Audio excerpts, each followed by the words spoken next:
Hey guys, Colin Cat here. Welcome to, hopefully, a new series.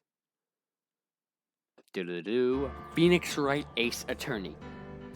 So, first of all, I really like this music. Second of all, you may see a continue button. So, I already recorded this, but halfway through the video, the audio just disappeared. So, through this, I'm going to be checking my audio often. Because I'm very worried that it won't work. Right now I'm fixing my audio, you guys can't see it. Is this a good voice amount? I don't know, I'm gonna keep it at this. Hopefully you guys can hear the audio. I hope you can. Okay, I don't know if you guys can hear me. So I'm gonna make a quick cut. Check this recording, see if everything works out, see if everything's good. I will be right back. Okay, so from what I've seen, it seems good. My audio seems good, my audio seems fine and dandy. Okay, I hope you guys can hear this, because I absolutely love this music. I'm not going to press continue. I have already beaten the first chapter. See, look, but I think I'm going to do it one more time. Just to get it on camera, and then I'll end the episode. I've already done this, it's the perfect amount of time, and I will be doing commentary.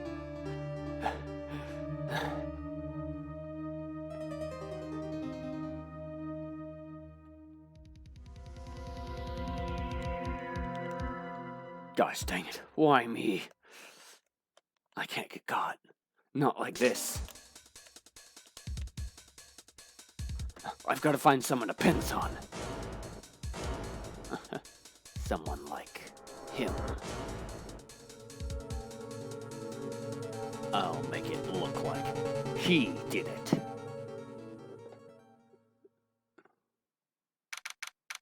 August 3rd, 9:47 a.m. District Court, Defendant Lobby, number 2. Boy, I am nervous. Boy, am I nervous. Right. Oh, hiya, Chief. Ooh, I'm glad I made it on time. Well, I have to say, Phoenix, I'm impressed. Not everyone takes on a murder trial right off the bat like this. It says a lot about you, and your client as well. Thanks. Actually, it's because I owe him a favor. A favor? You mean you knew the defendant before the case? Yeah. Actually, I kind of owe my current job to him. He's one of the reasons why I became an attorney. Well, something I forgot, frick. I want to help him out any way I can. I just really want to help him. I owe him that much. It's over. My life, everything, it's all over. Is that your client screaming over there? Yeah, it's him. Death, despair. I'm gonna do it. I'm gonna die. It sounds like he wants to die. Yeah. Hey there, Larry. Dude, I'm so guilty. Tell him I'm guilty. Give me the death sentence. I ain't afraid to die. What's wrong, Larry? Oh, it's all over. I'm finished. Finished. I can't live in a world without her. I can't. Who took her away from me, Nick? Who did this? Nick, you gotta tell me who took my baby away. Pushing as much for your girlfriend's death, the newspapers say it was you. My name is Phoenix Wright. Here's the story. My first case is a fairly simple one. A young woman was killed in her apartment. The guy they arrested was the unlucky sap dating her, Larry Butts. My best friend since grade school. Our school had a saying, when something smells, it's usually the Butts. In the 23 years I've known him, it's usually been true. He's a knack for getting himself into trouble. One thing I can say though, it's usually not his fault. He just has terrible luck. But I know better than anyone that he's a good guy at heart. And I owe him one. Which is why I took the case, to clear his name. And that's just what I'm going to do. Sorry for that. Checking the audio. Checking audio. Okay, I think I'm good. Okay. Okay. Sorry about that. August 3rd, 10 a.m. District Court, courtroom number 2. So I've already played this and I know what to do. Court is now in session for the trial of Mr. Larry Butts. The prosecution is ready, Your Honor. The defense is ready, Your Honor. Mr. Wright? This is your first trial, is it not? Yes, Your Honor. I'm a little nervous. The conduct during this trial will decide the fate of your client. Murder is a serious charge for your client's sake. I hope you can control your nerves. Thank you, Your Honor. Mr. Wright, given the circumstances, I think we should have a test to ascertain your readiness. Yes, Your Honor. Hands shaking. Eyesight fading. The test will consist of a few simple questions. Answer them clearly and concisely. Please state the name of the defendant in this case. The defendant? Well, that's Larry Butts, Your Honor. Correct. Just keep your wits about you and you'll do fine. Next question. This is a murder trial. Tell me, what is the victim's name? Ooh, I know this one. Glad I read the case report cover to do it. It's a... Oh, wait. Uh-oh. No way. I forgot. I'm drawing a total blank here. Phoenix, are you absolutely sure you're up to this? You're hot. You don't even know the victim's name? Oh, the victim. Of course I know the victim's name. Forgot temporarily. I think I feel a migraine coming on. Look, the victim's name isn't listed in the court record. It's read tab at any time. Remember, check it often. Do it for me, please. I'm begging you. Mr. Wright, who is the victim in this case? Cindy Stone. I've already done this, sorry. The victim's name is Cindy Stone. Correct. Now tell me, what was the cause of death? She died because she was hit with a blunt object. She was struck once by a blunt object. Correct. You've answered all of my questions. I see no reason why we shouldn't proceed. You seem much more relaxed, Mr. Wright. Good for you. Thank you, Your Honor. Because I don't feel relaxed, that's for sure. Well then. First, a question for the prosecution, Mr. Payne. Yes, Your Honor? As Mr. Wright just told us, the victim was struck with a blunt object. Would you explain to the court just what the object was? The murder weapon was the statue of the Thinker, who was found lying on the floor next to the victim. I see. The court accepts it into evidence. Statue added to the court record. Right? Be sure to pay attention to any evidence given during the trial. That evidence is the only ammunition you have in court. Use tab to check the court record frequently. Mr. Payne, the prosecution may call its first witness. The prosecution calls the defendant, Mr. Butts, to the stand.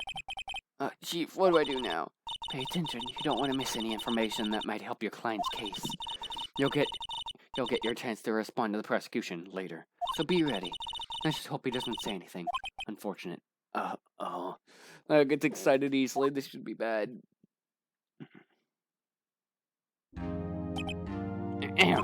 Mr. Butts, was it not true that the victim had recently dumped you? Hey, watch it, buddy. We were great together. We were Romeo and Juliet, Cleopatra and Mark Antony. Didn't they all die? I wasn't dumped. She wasn't taking my phone calls or seeing me. Ever. What to do anyway? Mr. Butts, what you describe is generally what we mean by dumped. In fact, she had completely abandoned you and was seeing another man. She had just returned from overseas with one of them the day before the murder. What do you mean, one of them? Lies, all of it, lies. I don't believe a word of it. Your Honor, the victim's passport. According to this, she was in Paris until the day before she died. Indeed.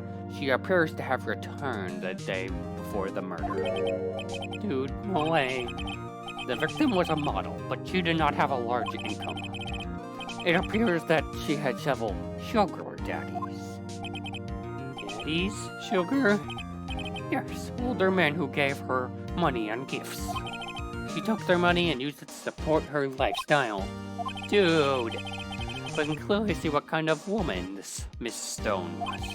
Tell me, Mr. Butts, what do you think of her now? Right? I don't think you want him to answer that question. Yeah, Larry has a way of running his mouth in all the wrong directions. Should I stop him from answering? My client had no idea the victim was seeing other men. That question is irrelevant to this case. Oof. Dude, Nick, what do you mean irrelevant? That cheating sheephog. I'm gonna die. I'm gonna drop dead. Yeah. Okay, I didn't say that. Frick. I'm gonna get to the bottom of this. Let's continue with the trial, shall we? I believe the accused motive is clear to everyone. Yes, quite. Oh boy, this is not looking good. Next question. You went to the victim's apartment on the day of the murder, did you not? Well, did you or did you not? Well, maybe I did. Maybe I didn't. Oh, he went. What do I do? Honestly. Tell the truth. Yeah, I was there. I went. Order. Well, Mr. Butts. Dude, chill. She wasn't home, man, so, I didn't see her. Your Honor, the defendant is lying. Lying? The prosecution would like to call a witness who can prove Mr. Butts is lying. Well, that simplifies matters. Who is your witness? The man who found the victim's body just before making the gruesome discovery. He saw the defendant fleeing the scene of the crime. Order in the court. Mr. Payne, the prosecution may call its witness. Yes, Your Honor. This is bad. On the day of the murder, my witness was selling newspapers at the victim's building. Please bring Mr. Frank Selwitt to the stand.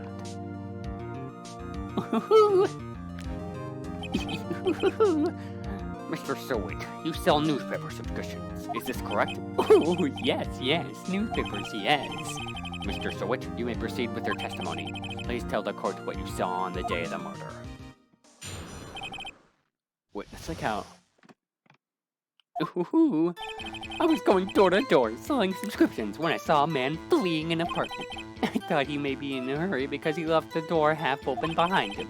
Thinking it was strange, I looked inside the apartment and I saw her lying there, a woman not moving, dead. I quailed and frightened, found myself unable to go inside. Thought to call the police immediately. However, the phone in her apartment was working. I went to a nearby public park and found the public phone. I remember the time exactly. It was 1 p.m. The man who ran was without a doubt the defendant sitting right over there.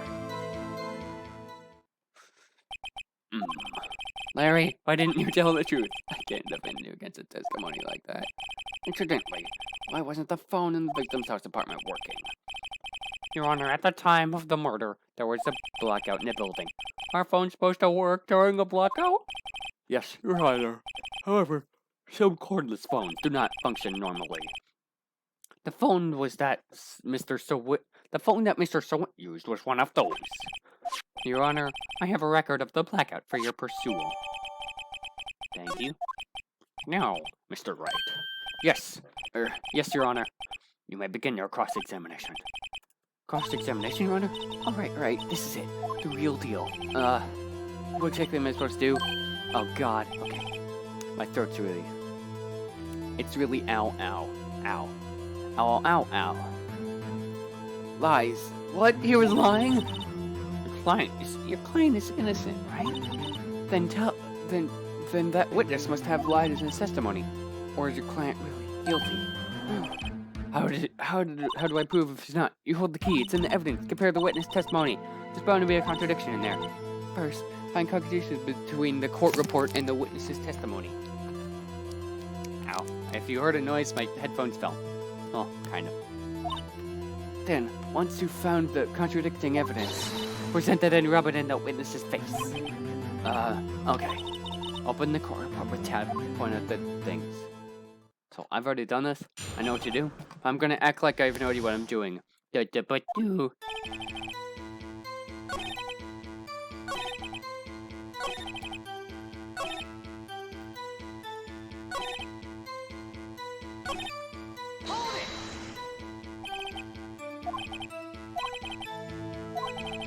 Oh, frick. I always forget. I just read.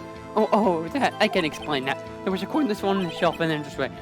I reached inside and tried using that to call. And the phone wasn't working correct. What happened next?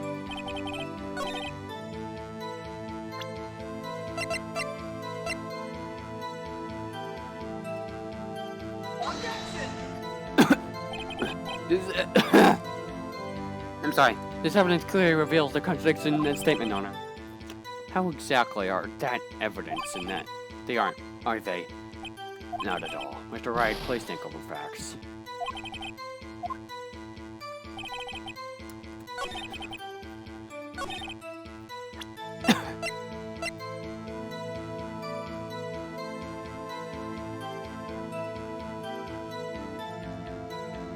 Oh yeah, this is what I'm supposed to do. There we go. We found the body at 1 p.m. You're sure? Yes, it was 1 p.m. for certain. Frankly, I find that hard to believe. Experiment directly contradicts the autopsy report. The autopsy notes the time of death at sometime after 4 p.m. There was nobody to find at 1 p.m. How do you explain this 3-hour gap? This is trivial. The witness merely forgot the time. After his testimony, I find that hard to believe. Mr. Sewit, why were you so certain that you found the body at 1 p.m.? Gee, that's a really good question. Great job, Wright. Way to put him on the spot. That's all you have to do. Point out contradictions. Lies always beget more lies. See through one, and their whole story falls apart. Wait, I remember now. Excuse me.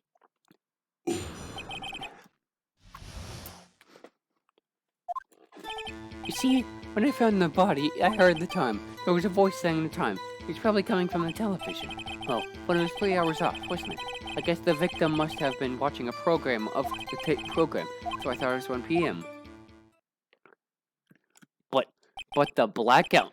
The blackout means no TV. None at all, no TV.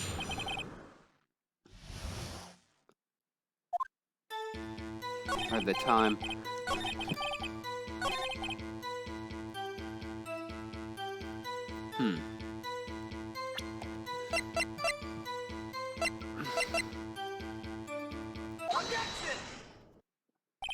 Hold it right there. The prosecution said there was a blackout at the time of the discovery, and this record proves it.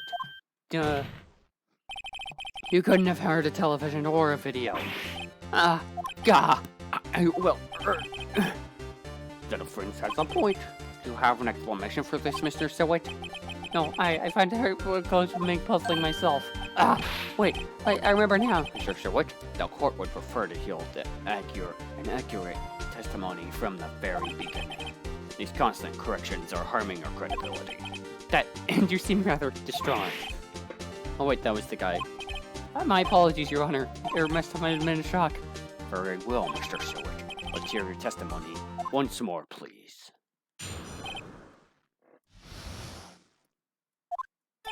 Actually, I didn't hear. I saw it. There was a table clock in the apartment, wasn't there? Yeah, the murder, the weapon, it must have been what I saw. You saw a clock? I guess that would explain it. Gladly. Stuff.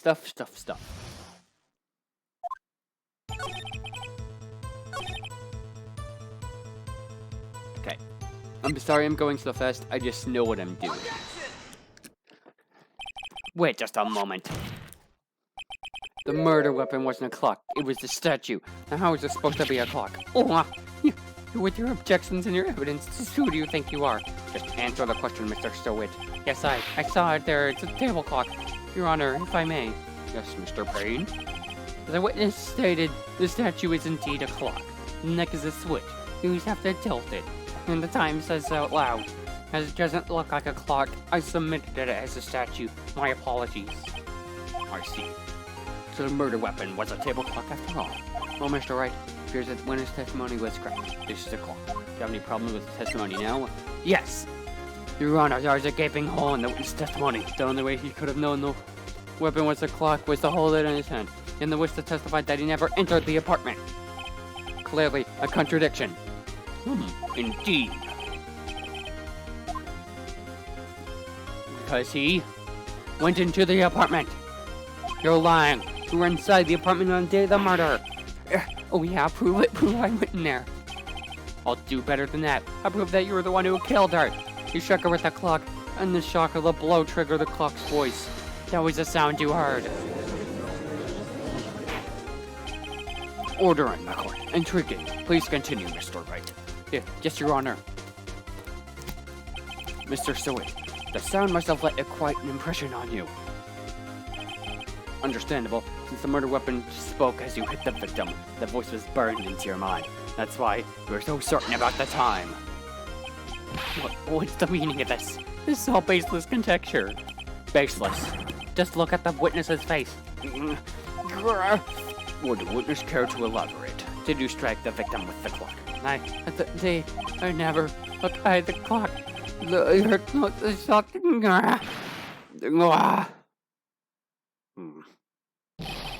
Shut up, I hate you. I was him. I'll tell you I saw him. He killed her and he should burn, give him death.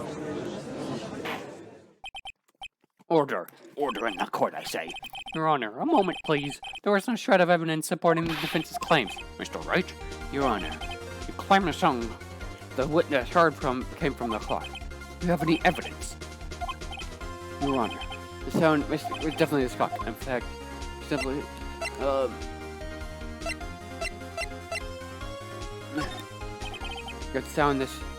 let's sound the clock now. Hear it in the court. Your Honor, may I have the clock? I ask for the court to listen very carefully. I think it's 25. That certainly is a strange way to announce the time. Well, he is the thinker after all. So, we've heard the clock. What are the conclusions, Mr. Wright? Mr. Payne, can you tell me what time it is now? It's 11:25. As you can see, this clock is now exactly 3 hours slow. Precisely, the discrepancy between what Mr. Stewart heard and the actual time of death. So, Mr. Stewart, try to talk your way out of this one. You forgot one thing. What are you talking about now? It makes it seem like the clock is running 3 hours slow. It proves nothing. How would you know it was running 3 hours slow on the day of the murder? If you can't prove that, you don't have a case. How am I supposed to prove that? Gosh dang it, I'm so close. Mr. Wright, it seems you lack the critical evidence to support your claim. Yes, Your Honor. This means I cannot let you indict the witness, unfortunately. This ends the cross-examination of Mr. Frank Seward. I come all the way down here to testify, and look what happens. You treat me like a criminal. Your lawyers are all something I didn't read. I almost had him. Almost. Sorry, Larry. I failed you. There's nothing I can do about it now. Not so fast, Mr. Seward. Chief. Listen up, right? Don't throw this one away. Not like this. Think. But, Chief, it's over. I can't prove the clock was murder. Nobody can prove that. Well, yes. But doesn't mean you can't still win. Try thinking out of the box. Don't waste time doubting the facts. Assume the clock was 3 hours slow and think it away. Ask yourself, why was the clock 3 hours slow? Figure out the reason and you'll have proof. Right? Can't you think of a reason why the clock would be 3 hours slow? Yes. Wait, maybe I can prove it. You must have evidence somewhere. Prove it. Well, Mr. Wright, you said the clock was running 3 hours slow. You found the evidence? Of course. Every piece of evidence beyond a doubt. Words. Let's see the evidence. Paris. The victim had just returned home from abroad the day before the murder. As we all know, the time difference between here and Paris is 9 hours. When it's 4 p.m. there, it's 10 a.m. the next day there. The clock wasn't 3 hours slow, it was 9 hours fast. The victim hadn't reset the clock since returning home. That's why the time you heard when you struck her dead in the apartment was wrong. Proof enough. for you, Mr. Stewart. Or should I say, Mr. Did It?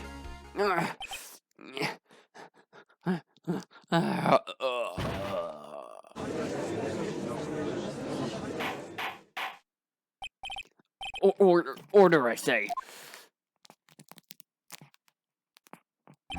Well, this case has certainly turned out differently than we all expected, Mr. Payne. Your witness, he was arrested and has been taken away, Your Honor. Very well. Mr. Wright? Yes, Your Honor. I have to say, I'm impressed. I don't think I've ever seen someone complete a defense so quickly and find this true culprit at the same time. Thank you, Your Honor. At this point, this is only a formality, but this court finds the defendant, Mr. Larry Butts, not guilty. Yay, Butts! And with that, this court is adjourned. Yay! Even though I've already done that. I don't know if I'm smart enough for this game, but I've always wanted to play it, and it's my time to play it. And I'm playing it, and I'm happy. Let's just get on. It turns out that Frank Sweat was a common burglar. He posed as a newspaper salesman to check and see when the people were out of the house that day. When Larry went to her apartment, the victim wasn't home. After he left, Mr. Sweat let himself in to do his dirty work. While he was searching her place, the victim returned. Flustered, Mr. Sweat grabbed the nearest blunt object he could find.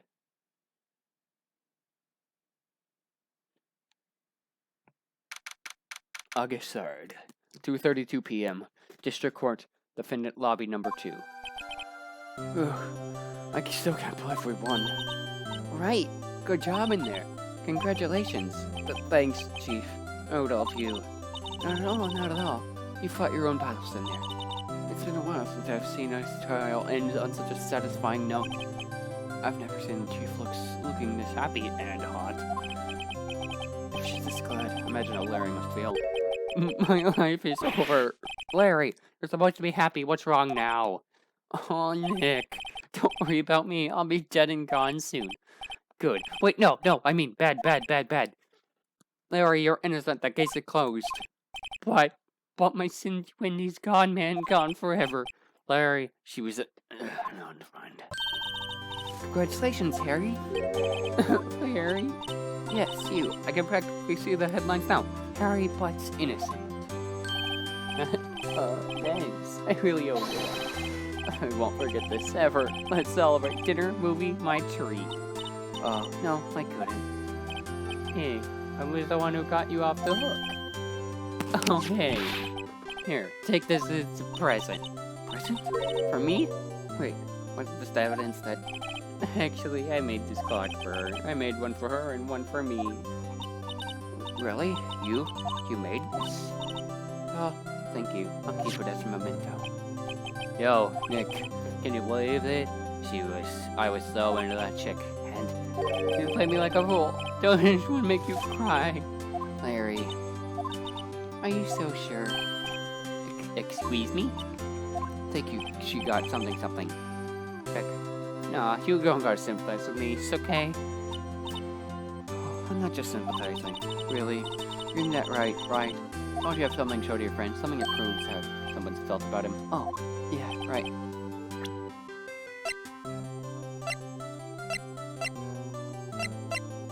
I'm just gonna do that. Check this out, Larry. Proof positive you weren't just a chump to her. Huh? What about that clock? This clock you made for her, Larry. She took it with her when she traveled. Whatever. She probably just needed a clock, that's all. You think so? It's a pretty heavy clock to take traveling. Well, think of it what you will.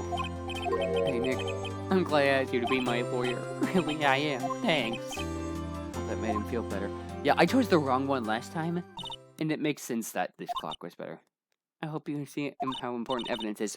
Hopefully, you realize things change depending on how you look at them. People, too. We never really know if our clients are guilty or innocent. All we can do is believe in them. In order to believe in them, you have to believe in yourself. Right? Listen, learn, grow strong. Never let go of what you believe in. Never. This seems like something that in says at the end of Black and White, like at the end of a game, like inspirational quotes. It's weird. Well, look, our work is done. Shall we be off? Yeah, I guess so. Say, how about dinner? On me. We'll drink a toast to innocent butts. Yeah. Oh, speaking of Harry, you were saying part of why you became a lawyer was because of him. Yeah, part at least. You have to tell me more about it sometime, maybe over drinks. Hot, hot, hot, hot, hot. And so, my first trial came to a close. Larry slapped me on the back and said, "Gee, Nick, it's good to have friends. But I'm pretty sure he's not gonna pay us. Unless you count the clock he gave Mia. Or Maya, I don't know, I say Mia. I didn't know it then, but the clock was soon going to be the center of another incident. And I promised to tell the chief about me and Larry. Would be one promise I wouldn't be able to keep." The end. So, I just replayed it. I'm checking the audio. Do. Okay, it seems to be good. Yes, save progress. Okay. Yeah, I'm going to replace this one, even though it's the exact same. Okay. Well, oh, okay. Ignore this. Well, I'm going to end this episode here. If you enjoyed it, hit that like button and consider subscribing if you want to see more of this in the future, or more Pokemon content in the future. I just really wanted to get this done with, because I really want to play this. I want to be smarter. This will get me smarter. I'm going to check the audio, see if it's good, and I hope I can see you in the next video. Bye-bye.